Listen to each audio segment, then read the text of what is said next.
நமக்குள்ள இன்னும் ஒரு வைராகியம் வேணும்.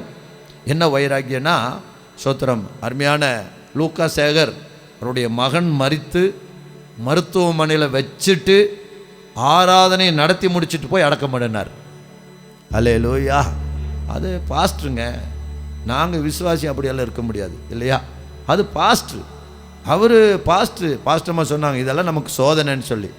நம்ம சோதனையில் என்ன செய்ய போகிறோம்? சொந்த பந்தம் செத்தாலும் ஆராதனை நடத்திட்டு தான் சாவுக்கு போக போகிறோம். ஆனால் விசுவாசி 5 மணிக்கு மூட்டையை கட்டிடுவான்.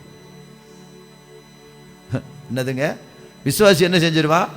5 மணிக்கே மூட்டையை கட்டிடுவான். ஏன்? அவங்களுக்கு ஆராதனை ஃபஸ்ட்டு இல்லை, சாவு தான் ஃபஸ்ட்டு. சரிங்களா? ஆனால் ஊழியக்காரங்க என்ன செய்ய மாட்டாங்க?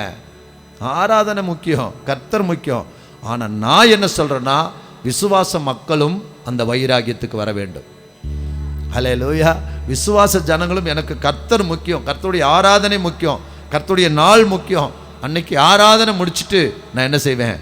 கடந்து போவேன் அப்படின்னு சொல்லி நாம் கடந்து போனோம் என்று சொன்னால், கர்த்தர் நிச்சயமாய் நம்முடைய வைராகியத்தை பார்த்து கர்த்தர் நம்மை ஆசீர்வதிப்பார்.